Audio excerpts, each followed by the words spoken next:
Hello, everyone. My name is Karthik, GSEO co founder. We are here today to interview Devan. So, he is a second year student at the Hong Kong University of Science and Tech, which is HKUST, majoring in mathematics. So, he is a graduate of Lilian Bangsa International School. Devan has been deeply involved in education, especially mathematics education, through his roles as curriculum developer and tutors. Today, we'll ask him about his research pursuits, internships, and his high school and university journey. So, yes, this incredibly amazing person is here with us today. So, without further ado, let's dig in and learn more about him. So, yes, Devin, could you please introduce yourself a bit? Yes, hi. As Kartik said, my name is Devan. I'm from Indonesia, and I have an A-level background, which I used to apply to HKUST, and then decided to major in math. Yeah, so that's a brief introduction about me. Amazing, amazing. That's quite interesting to hear. And before we get started with any of the research or any of the questions, I wanted to ask you firstly and foremostly, what got you interested in maths? I really, really wanted to know this. The story is actually a bit weird because, first of all, I used to hate math back in primary school. I actually didn't like math at all. If you can ask like my friends who knew me from primary actually, but that's actually true. But and I got into math in grade 9. So yeah, Wow. I got into math at grade 9. That's because I found out about calculus. Hmm. I don't know, I just got fascinated by calculus. I got interested in it. People got were wondering like why, but I guess the simple answer is because I guess I'm just fascinated by its abstraction back then when Amazing. I found out about calculus. Like it's pretty cool. You get to like have methods to find the area under the graph and so on. That was interesting to me. So I started self-studying math uh, from grade 9, and from Amazing. there it just like goes up like crazy. Yeah. Yeah, ever since grade 9. That's So interesting. So from yeah, not actually liking maths to studying maths at university, it's a huge, huge difference. yeah. It's quite interesting to hear. And in your university in HKUST, have you been involved in any research projects? Since math is also quite a bit research based. It's a quite research based subject. So have you been involved in any research projects as such? Oh yeah. So before that, my math is actually pure math. I'm taking pure math in this university here, and I did a research project recently with my professor, one of my professors, and that's about this thing called quantum dialogogrithms. And basically, my job was just to uh, my professor told me about this function. It's a complex function. I don't want to get too technical, but the keywords are meromorphic function and Okay. so function defined by an integral and so on. And basically, my job was just to prove identities about this function, prove their properties. So I Oh, give a full detail about the proofs, which I already did. I have the report already, which I submitted, and it went pretty well, I think. Yeah, yeah. But I'm gonna continue that research like this coming semester. wow, that's amazing to hear. And did you collaborate with any other of your class members or any of your peers, or was it just you and your professor? No, it was just me alone. I did Oh, wow. all everything alone. Also, one more thing about it is that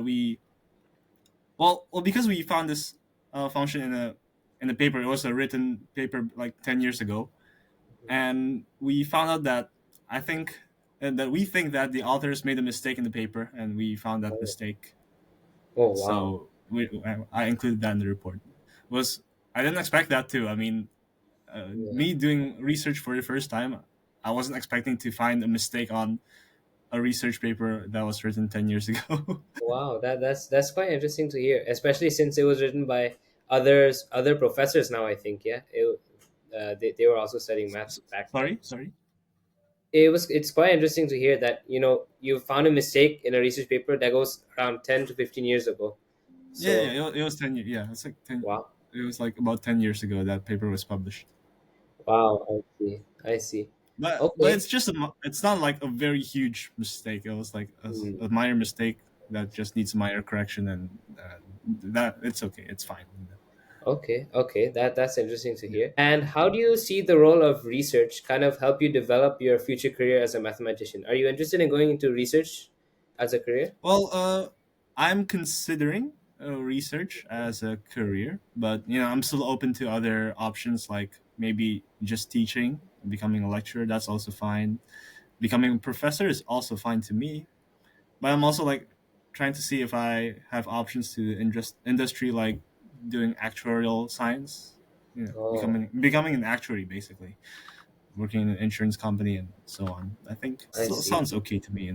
I see. I see. Okay, actuary is also Yeah. quite related to maths. Yeah, you need a strong grip of maths for something related to actuary. So it's Mhm. another field that you can go into. And specifically for maths research, since it's quite different to other research in other sciences like physics, chemistry, and bio, where you actually have to gather data and you can analyze the data. Can you explain some specific methodologies or some specific techniques that you use for your own research paper?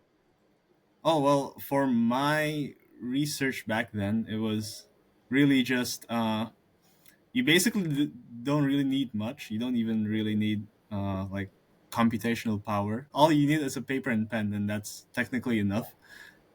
And of course, with prerequisites, with knowledge that you've learned along the way. Sometimes you could get stuck on like doing some of the research or whatever you're doing. Hmm, You can always ask your professor for advices or guides so that you can continue, maybe find a way to continue, find a way to solve the problem, and so on. Your professors, your supervisors, yes, your supervisors will always help you, and any good supervisor will always do. So that's the only methodology. Like, there's nothing really special about it other than sitting down and thinking and taking your time, see how to solve the problem, just using your pen and paper. For me, it's a pen and iPad. So yeah, yeah, that's that's That's it. interesting to That's it. hear. It is quite different from other research subjects since you just have to keep solving and solving and solving until you finally find a valid solution. That's quite interesting to hear. Yeah, but at the same time, it's also it's different for different fields of math. Like Okay. example, if you're doing applied math, then you need computational power. You need a computer Oh, to help you do the algorithms and so on. But for oh, me, my research was on pure math. Computational power just doesn't really help me that much in the first I see. place. Yeah, I see. Right. It is pure yeah, maths. It's more of a theoretical subject per se, yes, compared yes, to applied indeed. maths. Yeah, so that's quite Hmm. interesting. I've gone through application and I remember talking to you that you've taken further maths. I'm also interested Oh in yeah, taking yes, I further do. maths. Yeah, further maths is quite difficult, I have to say. I'm still starting with it. It is relatively challenging. But Hmm. I wanted to ask you, has further maths at A levels anyway helped you with pure maths at university? And okay, well, let's see. My further math. Well, it does help by Mhm. developing your mathematical maturity. That's the Okay. first thing. Doing further math, well, it you know forces you to take on harder levels of math, more Right. than the normal math, of course. So if you want to take math in university, it's it's as if that further math is a necessary thing to take before you want to Okay. take mathematics in university, because first of all, uh, A levels math and further math is quite different than the math you're learning in university. Because first of all, in further math, the only thing that involves proofs in further math is only induction, and Right. everything else is basically you compute this, compute that, find this, find that, solve for this, solve for that. In university math, you're gonna have to deal with lots of proofs, Oh, and I like see. you have to show that this is true, why this is true, and find ways to be creative to solve problems, Hmm. which is quite different from A level math or further math in itself. But it does expose you to like different topics, which is good. It helps you get introduced to like first year calculus. Yeah, first year calculus of university. So if you're good at further math, you're pretty much gonna go through like the first year of calculus easily. I see. Yeah, I see. that's the benefit of taking further math. I see. I see. Okay. Okay. Mhm. That's quite good to hear. Mm. Uh, about your research, have you faced any challenges since it's quite a complex topic, and especially since you found a mistake, even though a minor one, in a past research paper? What were the challenges that you faced while writing your own research? Well, yeah, it's in the process of solving the problems. Of course, it's not easy. It's not easy. Although I got a comment from my professors saying that you're doing it pretty fast, but it's not that easy actually. Well, first of all, I've never had to deal with that kind of problem before. Like, if you're given some, if I example, I would give you a problem and you've never seen this kind of problem before, you probably have a hard time to deal with it. And Like, and specifically, it's one of the properties where I got confused on like how to deal with it. I mean, I'm trying my best not to get too technical here. Okay. no problem, no problem, no Yeah, yeah. problem. So in one of the properties, I got confused. I got stuck. I was getting some mixed results here and there. So I Mhm. consulted my professor. That's I think consulting your professor is a really good idea for that, because Okay, there's really no one else to go for. There are no books for that topic. right. The only thing that you can find those topics are in other research papers. It's not I see. documented in any books, I think. At least to the best of my knowledge. Yeah. I see. And yeah, so my professor and I, we talked about it. We tried to discuss here and there, Mm-hmm. and we found out that I think there's the problem in the actual research paper that was published 10 years ago. So that was that time that was the problem. That's why I was like stuck. Why am I not getting the same results? It turns out that there's the mistake is actually, after Oh, discussing with my professor, he concluded that the mistake was in that original paper. oh So wow. he told me to like, okay, yeah, yeah, put that in your report. We'll submit it. Yeah, and Oh basically wow. that was the trouble I had to go through, which I didn't expect it to be a nice result. Mm. But there are also more stuff that I had trouble with. Like for example, sometimes I forget, like yeah, like I forget like this property of the function.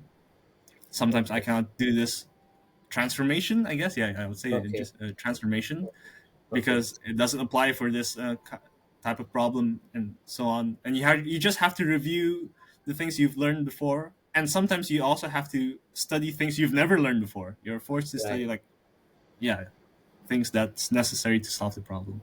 Right. So those are the troubles that I had to go through for that research Mm. back then. Yeah. I see. I see. I see. And for such a complex topic, I have to ask one question. How did you come across, since you've looked at a previous research paper, how did you come across that topic specifically? Were you searching for, different topics that you could do, or was this topic itself, did it really grab your interest somehow? Maybe it was discussed in one of your lectures.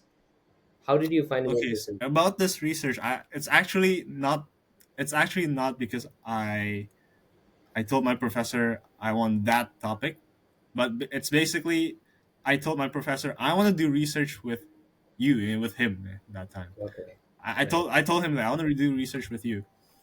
The only problem is he's an algebra professor, and Oh, my type of stuff is right. analysis, right? Right. Yeah. I told him, but I want to do complex analysis with you, and he was like, okay, there's one thing you can do with me if it's complex analysis, and that's that thing that I just did, I see. basically, the I quantum see. dialogue rhythm. I see. So that's how I got to the research. It's not because like, hey, I want to do this topic with you, but Mm-hmm. I just told him that I want to do research with you, but I like complex analysis, and he's like, sure, take this one. I was the only one who did it. No one else wanted to do it. Wow. So that's why I was like doing that project alone by myself. See. Okay. And okay, and Uh-huh. just an extra comment in comparison with my other friends, who's also Uh-huh. doing research with him, also in the same research project as quantum groups, basically. Okay. I'm doing the analysis part, but Mm-hmm. these two guys, two of my friends, they're doing the algebra part, which they Oh. only read the textbook for that. So Oh wow. Okay. so Big they read difference. the textbook every week. And well, I don't know how often they read the textbook, but they would report to the professor every week what they have Mhm. learned. So it's Okay. pretty different from what I'm doing. I'm literally solving problems, Right. while they were told to study the book Textbook. first. Yeah, that Wow. yeah, Wow. I see. I yeah. see. So it's a different methodology for different parts of maths. For complex analysis is different. For algebra, obviously, it'll be a bit different. For calculus, also, there's a different way of doing things. hmm You've mentioned that you're interested in complex analysis. Could you explain briefly what complex analysis actually is. It's okay if we get a bit technical. Actually, there's a very layman way to say it. Well, Okay. not too layman. At least if you know calculus, that's good enough to understand it. Because when you get into complex analysis, it's basically doing calculus, but with Okay. imaginary numbers. That's basically Oh, complex analysis. So you're gonna involve like imaginary numbers in like your integrals, your derivatives. Everything will involve imaginary numbers. Your input now, like at least for the calculus, you've always learned it's always like, oh, you're gonna integrate from A to B. And you just right. just A to B, and that's it. But I'm not sure if you're familiar with the complex plane. It's like it's a plane, Yes. it's Argon a plane. plane. Yes. Yeah, Right. yeah. So integration doesn't only go like from here to here. It can go like wavy line and then go circle and Oh, I see. so to get into complex analysis, you need uh, multivariable calculus as a Okay. prerequisite. You Okay. should know multivariable first. So Okay. multivariable calculus is just calculus with more than one variable, like two or three variables. You can do like Right. double integrals, triple integrals, or like Oh, many wow. derivatives. That's multivariable calculus. That's needed because complex analysis is basically two variables, and that's in the x and y, right? You're doing it in like a Right. plane. Right. It's like Right. x and y. Okay. So Okay. you need two variables technically speaking, and you also need. It would be much better if you would. Sorry, it would be much better if you would have learned analysis, just like basic real analysis, how to Mm, use epsilon delta and just a bit of okay. topology. No, I don't think you need topology that badly, but Okay. analysis is very useful. You should know how what limits are in the first place. How do you Right. write limit? The formal definition of limit, It's- and some more theorems from real analysis can be applied to complex analysis. I mean, they're both analysis, but you're just I involving see. imaginary numbers at the end of the day. But at Okay. the same time, complex analysis has lots of like crazy theorems. They're like Mm, very crazy theorems. You probably know like in calculus, there's a mhm. function that you can Uh, yeah, that's you can differentiate anywhere. Like example, sine x, you can Right. differentiate Right. Right. everywhere, Right. everywhere in any x. I mean, sorry, in any x, you can Uh-huh. differentiate. You can find a derivative. Right. But for complex analysis, if a function can be differentiated, the word is actually differentiable. Yeah. So Okay. if a function f can be differentiated everywhere in the complex plane, actually there's a word for that. It's called an entire function. I see. And also no, I'm not done. Basically, if it can be differentiated everywhere and bounded, if the function is bounded, that Uh-huh. function can only be a constant function. So Okay. that's a pretty cool one. Unlike in calculus, you have a sine x. It can be differentiated everywhere, but it's not constant. It's like it's a wave. Yeah, It's a wave, right? It oscillates back yeah. and In forth. complex analysis, if it's differentiable, if it's differentiable everywhere, entire function basically, and Uh-huh. sorry, and bounded, then it must be a constant. That- Oh, wow. I see. I Yeah. see. Okay. Okay. So that's So a it's a piece of complex pretty. analysis. So personally, to me, complex analysis is basically the closest thing to black magic. Many crazy theorems like appear there, which I don't even know why. And actually, I know why, of course, but when you first hear it, it's like, how does that even happen in the first Yeah. place? Right. So yeah, that's Definitely. a complex analysis. Yeah. That's interesting to hear about. It is something quite new. I've done a Mhm. research paper last year on Feynman's integration technique, differentiating on the integral side. That Oh, involves a bit that's of cool. multivariable calculus, yeah. But complex analysis is really something that I'm up now a lot more interested in. Now that you've mentioned it, calculus using imaginary variables. That's quite, Mm. something that's I can look into. So yeah, thank you for sharing that. Yeah, yeah, no problem. It's a very nice topic. Honestly, you should try. Sure, sure, definitely. I'll look into it. Next up, we'll be talking about a bit more about your internships. So, Hmm. firstly, I was looking through your profile and I found that you were a part of Zenotes, which is an educational website that gives you free notes for revision. So, could you share your experience working at Zenotes and what was your role there? I had how long was I in Xenons? I think it was 3 years. Was I there? Wow. I think I was there for 3 years. It started when 2019 up Uh-huh. until No, I think it's just 2 years then, up until 2021, as far as I remember. See. And I had a good time there. I met a lot of people from outside the country, like Hmm. from internationally, And my roles were making the revision notes itself. I was a contributor, and I got another role, which I became a video manager. And basically, my job is just to manage the YouTube account of Zenotes back then. I see. I see. Mm. And how has your internship experience, how did it contribute to your understanding? And especially since you were studying mathematics as well back then, how do you think it helped you grasp your mathematical education? Do you think have you met other people who are also interested in maths as much as you are? In Z Notes itself, well, there are people who are good math. Like I remember this guy called Alex. He's a Malaysian, but Okay. actually he's already graduate. He graduated as a electrical engineer. Well, we Oh, like to wow. talk a lot about math, which is pretty. I had fun personally, and my experience there in Z Notes Mm-hmm. actually helped a lot in like education because, well, first of all, let's say when I did the Zenotes live, it's basically where I explain, make videos, live stream videos, and like teach something. That actually helped my presentation skills. Presentation skills are always useful, no matter if you're teaching or not. Right. Even if you're like having a business and you gotta present your ideas, it's a good thing to have presentation skills. So it catches the audience attention, and at the same time delivering your ideas effectively, making like Mm, your ideas like go into their heads very easily.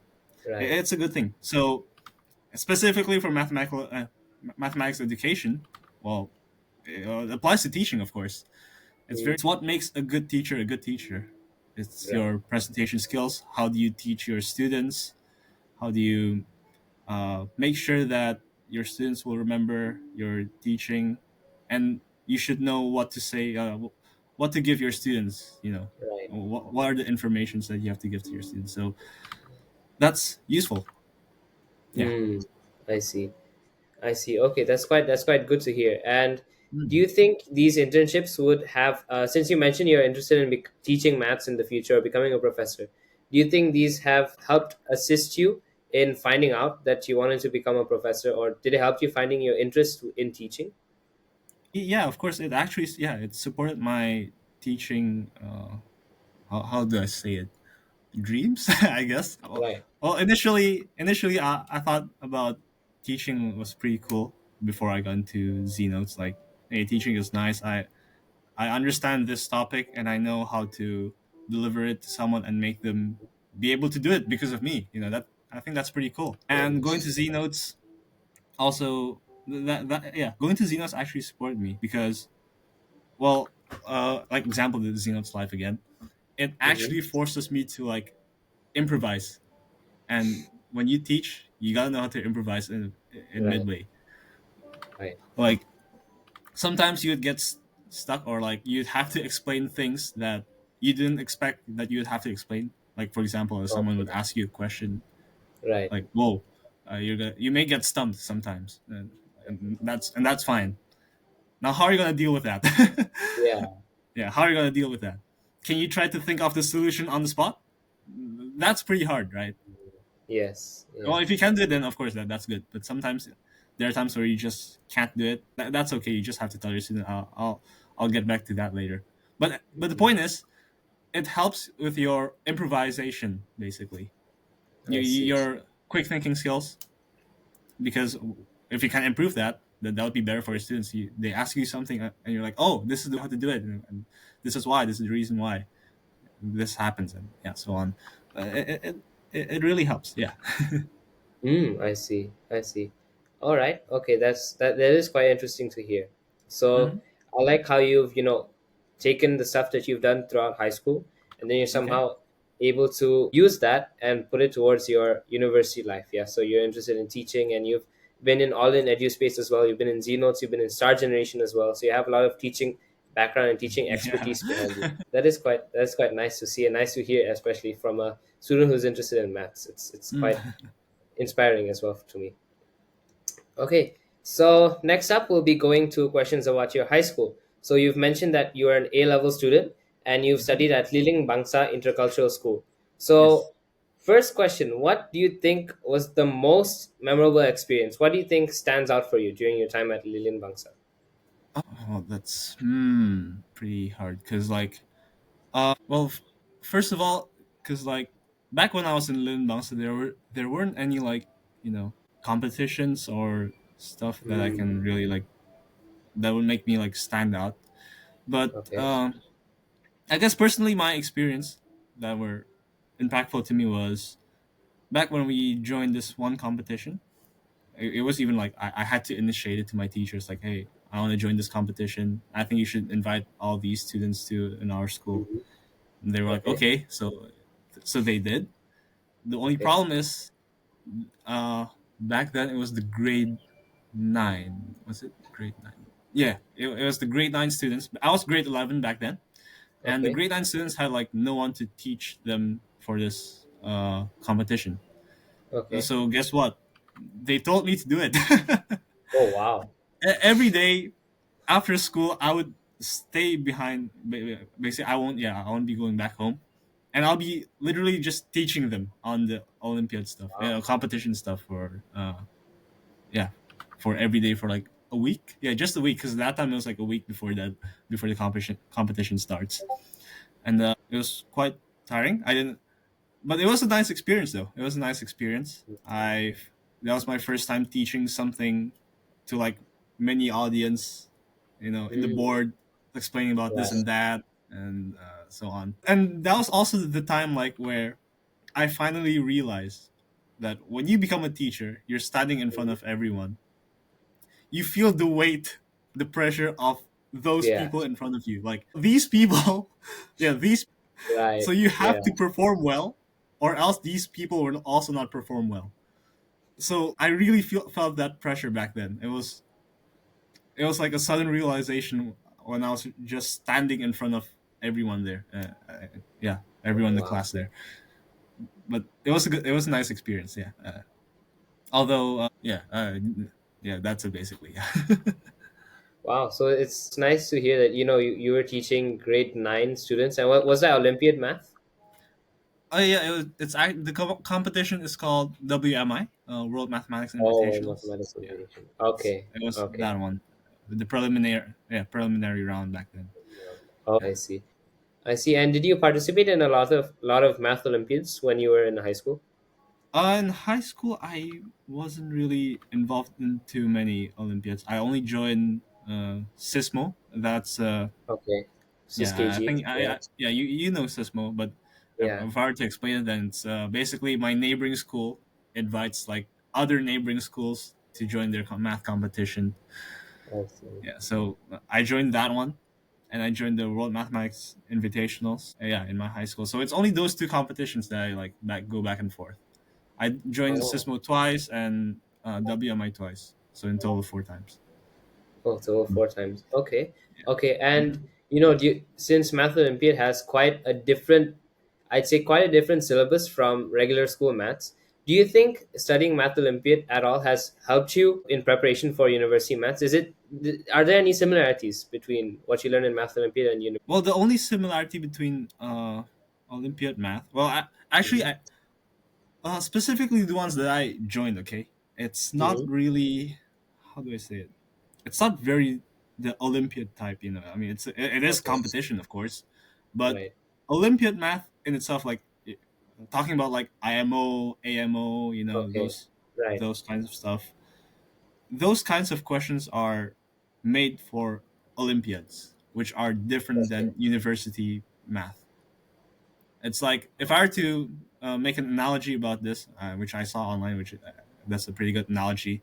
Let's say you're Uh-huh. playing football, you know how to play football, you know football, of course. But the difference is one one thing is you're playing the football itself, a football match. You're fighting another team. Hmm. You would have to learn how to handle the Yeah. ball, how to shoot the goal, or maybe if you're a defender, you know how to defend your Depends. positioning. But basically, you need teamwork, positioning, and communication with your teammates, so on. You need Hmm. to work as a team properly, Okay. and then you have to compare it with, uh, yeah, you have to compare it with let's say a trick shot competition. Okay. You shoot the ball and make sure it looks cool. and you get points for that for Oh, the cool points. So you see how those two things are both like they kick balls, of course. You yeah. kick soccer balls, but Uh-huh. they focus on different things. Right. Sorry, my Okay. friend is calling No calling problem. No me. problem. Okay. Okay, yeah, Okay. all right. That Okay, is quite an continue. interesting analogy. Good to listen. Mm. All right. Okay. So now that we've finished discussing about your high school, next we'll move on to the last section, which will be about your university. So, HKUST is quite a world renowned university, especially for science and tech. It's known throughout Asia and I think throughout the world as well for its excellent students, excellent faculty. So, what has been the most impactful memory or experience for you until now as a math Impactful major at experience. HKUST? Yeah, most memorable experience. No, most memorable experience was I would say well, other than doing the research, I would say it's, let's see, it was probably when I take my first year course, this thing called Okay. honors calculus. Well, honors Okay. calculus is not very calculus like. Oh, I That's see. for sure.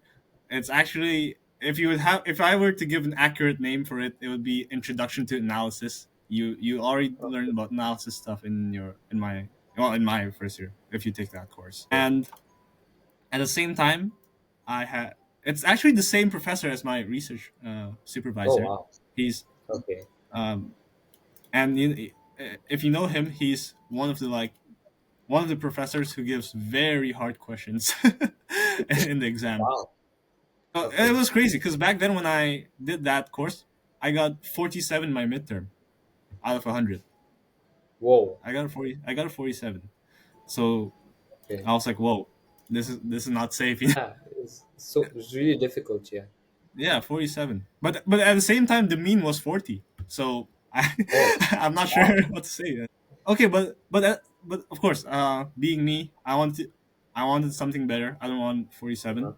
Definitely. And looking at the scoreboard, the grade book back then, Mm-hmm. whatever you want to call it, I was like pretty low. 47 was like near the mean, and it's pretty low. Right. I was like, Right. I don't want to try to just get them somewhere between me. I want to try and get higher. And it was hard, but Mm-hmm. it was worth it because at the end of the day, my finals I got 75. Yeah, I got 75 for my Oh, finals, wow. Okay. Okay. All right. and That's pretty I was like, whoa, 75. Okay, well that was a good improvement though. So improvement. I was happy, and I was expecting like an A minus for Okay. that, A minus. And after the grade book was released, and the Discord group, we had a Discord group for that course back then, Okay. and I was tagged like, who's this guy who got A plus? Like somebody tagged, it's like somebody asked that in the server, and the Okay. professor tagged me like saying it's me, it's this Oh, guy wow. called Devan. Huh? That time I was like playing Monster Hunter with my girlfriend, and I got that I got that notification of like saying like, oh, it's Devan who got the A plus. I was like, huh, what? When I checked the grade book, I was the last guy who got an A plus out of like 10 people. There were like 10 people who Huh? got A plus. I was like at the bottom here. I was at the bottom. Like, wow, okay. I guess that's Wow. pretty good. Yeah. Yeah. So Definitely. that I was mean. a very memorable experience because I really didn't expect that, but Mm, I'm really happy because it turns out that this guy, this professor, is very nice in giving grades, but mm. very harsh in giving questions. So Wow. yeah, Wow. that was one of my impactful experience there. So very interesting experience as well. Yeah, and that too a lot of improvement from a 47 to a 75. That's a pretty huge jump, to be honest. Yeah, So yeah. it really like taught me like you can't like deal with university math like that simple, Mm, because that's where you learn that university math is not like A levels. You don't just do past papers right. and you get a good grade. No, that's not how it works. Past papers are basically almost useless. They're basically almost Wow. useless because professors will try to give you different questions each year, although the same topic, of course, yeah, the same topics that you've Right. learned in the course, but the questions are to the point where you need to rely on your problem solving skills very badly. Mm. Yeah. I greatly see. rely on your problem solving skills. Okay. Okay. Hmm. Okay. I see. And how have these experiences at HKUST, since you mentioned about problem solving skills, how do you think it'll help you, other than obviously the maths which you learn? How do you think these experiences with, interacting with your peers and your professors, how do you think it'll help you shape your future career? Well, problem solving skills is a- actually just, it's a soft skill. You can transfer it anywhere. Hmm. Well, it's Okay. because basically that's the mindset that's coming into play, right? You have the Right. mindset to like know how to solve a problem. You know the steps on what to do. What should you do if you deal with a hard problem that you have no idea what to do? You know, and Hmm. yeah, that's useful for real life when you have problems that you've never dealt with before. It's not, especially if it's not like a textbook problem that you can just, you know, Google things very easily. If it's in Okay. Google, then good for you. You solve the problem that easily. But if it's not, then you have to rely on yourself. You have Hmm. you probably have to ask others for help, seek help, and yeah, don't be afraid to seek help. Of course, whenever when Hmm. I learned math here, there was a time in my where I just email my professor like lots of times. It's basically like that email just becomes a private message, like Instagram DMs at that point. But yeah, anyway, back to the point. Yeah, so problem solving is just very general. Basically, you learn in math, Okay. you try to do it on other. You can try apply. You know when you try to write proofs in your answer, like wherever, like homework or exam, Right. Uh-huh. you also know how to present your ideas like effectively. Especially when in exam you have a time limit, you have like 3 hours to do an exam. You need Hmm. to think of how to answer it like effectively. Writing proofs, present your ideas properly in an effective time, and yeah. So that's Okay. also useful for like other other stuff. Other field as It's well. Right. presentation skills basically. Okay. Okay. Okay. All right. Before we end off the interview, I have one last question to ask you. Do you have any words of advice to ambitious high school students who are willing to get into top programs within science or tech? Science or tech? I would say let's see, science and tech. Well, explore your options, of course. See what you like, and for high school students, right? Is it high school students? Yeah, high school students. Oh, high school students. Okay, so for high school students, I think it's already a good idea to like find universities that you like to get into, and at the same Mm-hmm. time try to see what are the options. Like example for math, do you have any specific thing you want to do in math, or you just want to learn it, you study it as much as you can. Maybe Okay. you want to work as like a data science. Sure, of course. If you already know that, let's say you want to do data science, then try to Mm-hmm. learn some programming language beforehand before getting to university. Because especially like specifically on programming, what's important is your portfolio, right? I think you can agree with that. It's your portfolio that matters Yeah. more than just taking courses in university Right. at this Right. day. I see. Yeah. I see. So based on the options that you want to do, try to chase that target by like from now, like from when you're Mm. in high school. For example, when I was in high school, I actually already learned complex analysis back in high school Oh wow. last time. And all I did was just to watch a YouTube video. There's this playlist that you can just watch, and I just learn from Uh-huh. there. Oh wow. Then I took complex analysis in my first year last time, in my first year of university. I So see. if you've already put effort on your target ever since like high school, it's gonna help a lot in university and your Mm. future basically. Yeah, you can learn more stuff. You have more time to learn for other stuff. So yeah, please try to do that. Okay, all right.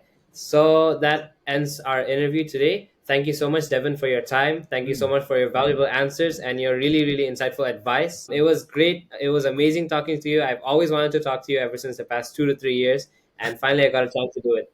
So, yes, Wow, I really appreciate yeah, that. yeah. Thank you. Thank you Okay, so much yes, for your time you're today. welcome. You're welcome. Yeah, thank you too. Thank you. Okay.